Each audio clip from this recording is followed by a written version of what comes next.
just felt an earthquake, a good one. Oh, now we've got an eruption down here. Now we got a big slide coming off.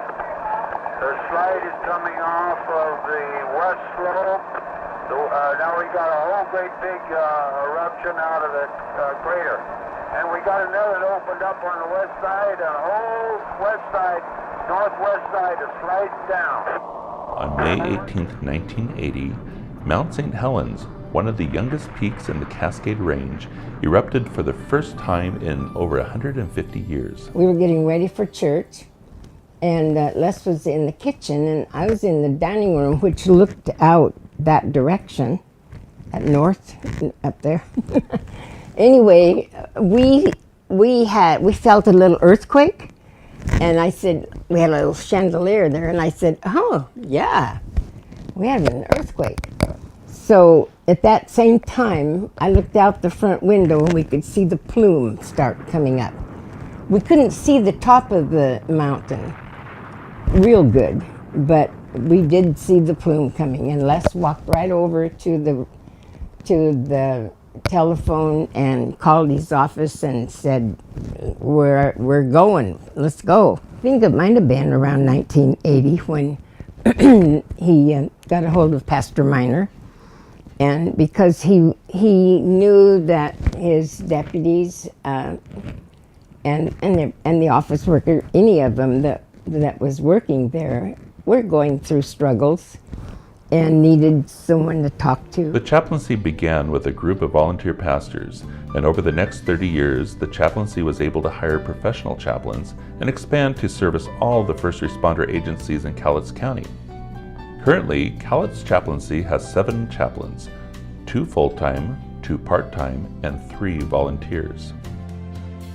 The primary mission of the chaplaincy is to provide practical, emotional, and spiritual support to the first responders and their families.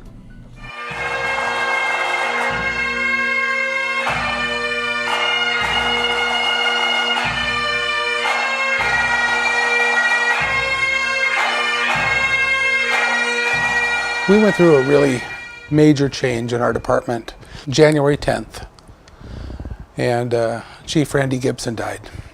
I worked very closely with Randy for almost 5-6 years, and even though he was my boss, he was, a friend. And it was very, very difficult the day he died and afterward.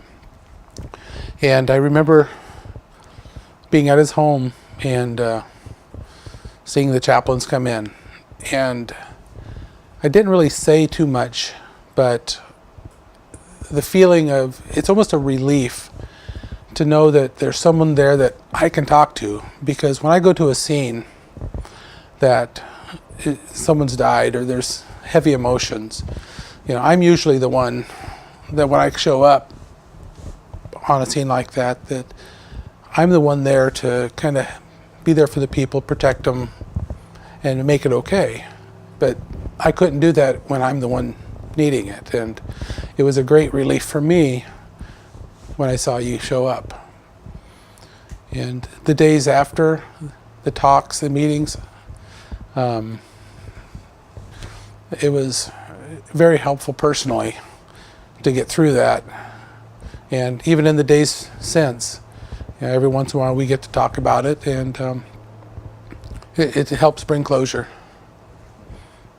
The sheriff's office and the chaplaincy work pretty well together. They do a lot for our department. They help out in a multitude of ways.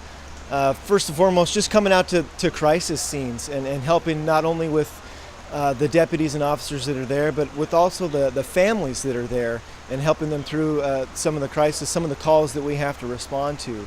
We had a drowning several years back on the Toutle River where the chaplains responded. It was unfortunately a family swimming in an area that appeared to be just a great swimming hole. Unfortunately, what they weren't aware of was the undercurrent, or the backwash underneath the surface of the water. And unfortunately, a young child got away from the family. Father was there able to rescue the child, but unfortunately the father was not able to make it out of the water and got caught in the current. And it really goes to show how dangerous our waters can be, and how important it is, even when you're swimming off the shore, how important a life jacket is, especially for small children, but also for adults. We just don't know what's underneath the water, and unfortunately, a lot of our currents are pretty strong. The chaplains that helped us through that situation, again, not only for us there working the scene, but also for the family that had to deal with this tragedy that just occurred. On a personal level, the chaplaincy has benefited me. Again, I go back to the suicide prevention course that they offered.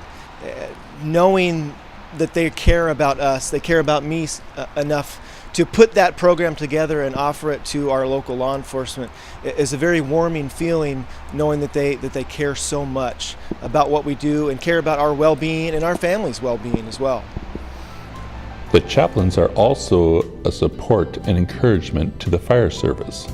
My name is Brad Yoder. I'm with Cowlitz Fire and Rescue. I'm a firefighter in EMT, and I've been with this department for 11 years. I think the individuals in our agency benefit from having the chaplains present here on work, off of work, because the stress that comes from running certain types of calls, different types of emergencies, and just everyday life, and then mixing that with work, we actually have kind of a sounding board that, we can bounce off the chaplains, and the chaplains are truly concerned, and they'll just ask, hey, how you doing? They recognize things even more so, I think, than some of our own crew members do sometimes.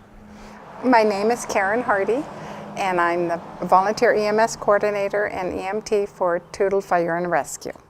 Personally, like I said, when I have seen them come driving up, it has been great because it's a lot of pressure for us on the scene of when somebody has passed away. And it's just really good to see them and be able to know that the patient is safe. I mean, the loved ones are being taken care of. One night in particular was February 7th, and one of the chaplains was up here, and I left and got home, and I had no idea that I would be seeing that chaplain an hour later as my husband was having a stroke. And the chaplain met my husband at the ambulance, and he was taken immediately to a CT scan, and then the chaplain was waiting for me at the emergency room. He immediately led me into a room and said, Karen, everything's going fine, and they have him in the CT scan. Let's go ahead and pray. And that was that to me was just great, and it really helped us. And my husband is continuing to recuperate, and the chaplains are doing a great job. They visited us at the hospital. I've been able to talk with them at our drills. They've given us phone calls, and we feel so comfortable being able to sit down and talk with them. The chaplains also provide support to other first responders who work behind the scenes. My name's Kirby Focht. I've worked with Cowlitz County Communications for 8 years as a 911 dispatcher.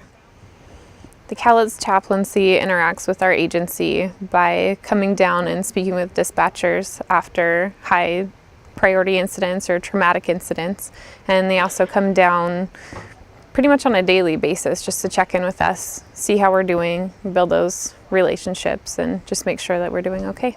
On November 22nd, 2016, at 10:39 in the morning, I was on an overtime shift 20 minutes before I was set to go home, and I picked up the phone, and it was from a mother who had called because her daughter was involved in a traumatic incident where a tree had fallen and hit her in the head. So when I picked up the phone, Mom had already scooped Kid up, and I think Dad was in the back seat, and they were driving to the hospital, and they were trying to get there as fast as they could. So when I got the call, they were coming down West Side Highway, and I had her tell me what had happened, and in that moment I had to decide, okay, do I let her continue to the hospital, or does this child need medical attention right now? It came about that the child had stopped breathing, so I had her pull over right away, and she was at the perfect point to do that because we had two different agencies, Cowlitz 2 and LFD, that were able to respond, and they were in the area. When she took the child out and I was giving her instructions to lay the baby on the ground to start CPR, she started describing what she saw. And in that moment, I just pictured my baby girl laying there, and like I was in that moment. And so I gave her the life-saving instructions. I stayed calm. I did that job perfectly. And right before the responders got there, I swear I was begging along with that mother just to get someone there. And I hung up the phone, and in 8 years of doing this, I've never felt that feeling of hopelessness and just the why is this happening. And I froze, left my desk, and I ran out the door, and I just sat out on the sidewalk just in pieces, and I was going to quit that day. I was done. I couldn't do it anymore. And those types of calls never used to be an issue until I had my baby, because I thought that I had lost it. I thought that I was completely done, that I had lost my mind. I'd never had a panic attack before. I didn't know what was going on. And I thought for sure that my career was over, because dispatchers can't do this. And all the previous calls that I've had, you just shove them down in this little box and you're fine. So the chaplain came in and he spoke with me at length, and he told me, why it had happened, and he set up an appointment to come and have me come into the office the next day to talk to him. And I went into the chaplain's office the next day and brought her with me because I didn't have a babysitter. And he spoke to me for 3 hours. He told me the backstory of what had happened, that every decision that I had made contributed to the best outcome that that girl could have had. And he helped me formulate a plan for the future about what to do when I start to feel that way. And he saved my career and let me go on another day to save more children, which I have done since then. My name is Dana Tucker, and I work here at the Cowlitz County Coroner's Office. I'm a death investigator. The Coroner's Office interacts with the chaplains while out on scenes. We arrive on scene, and most of the time when we get there, the chaplains are already there. The chaplains provide support to the families while we are in doing our investigation. They're also helpful with obtaining information from the families that we might need in order to complete our investigation. Off scene, they come and check on us periodically to make sure that we're doing okay, and they're always good to talk to, and they're just an awesome group of people to work with, and I have the utmost respect for them. I think of them more as friends than just people I work with. Another way that chaplains support the first responders is to respond to crisis events in the county. There is always a chaplain on call 24/7. Chaplains are called out around 200 times per year. We met the chaplaincy August 19th of 2013. A couple of our daughters went out for a walk and there was an accident. Our one daughter, Courtney, was injured pretty bad, had to have her leg rebuilt and had a little metal in it, and our daughter Harley didn't make it home. She died at the scene. During the accident, I wanted to be with Harley. I wanted to be with her, and I was unable to do that. They wouldn't let me by her. They wouldn't let me near her, and I had asked the chaplain to pray for her. Let me go pray with her, and I wasn't able to, but he offered to and was able to go inside and pray with her, and it was relieving, comforting to know that he was able to do that and was willing to do that for us. The chaplain was a huge part of all the different processes that were going on that night. We didn't know which end was up. We just knew that our girls were hurt, and he was there to guide us through and help us and support us emotionally. Firemen, the police department, the sheriff's department, everybody came immediately, and the chaplain was right there with everybody who was there to support Courtney and Harley at that time. I decided to take off down the driveway and scream and yell at God, and I was mad and I was screaming, and I kept hearing footprints behind me, and I turned my head and it was the chaplain walking behind me making sure that I was okay, and he followed me all the way down my long driveway to my steps where I was still screaming and yelling, and I had to go in and tell my 13-year-old son at the time that his sister had passed away and his other sister was hurt, and we needed to get in the car and go to the hospital.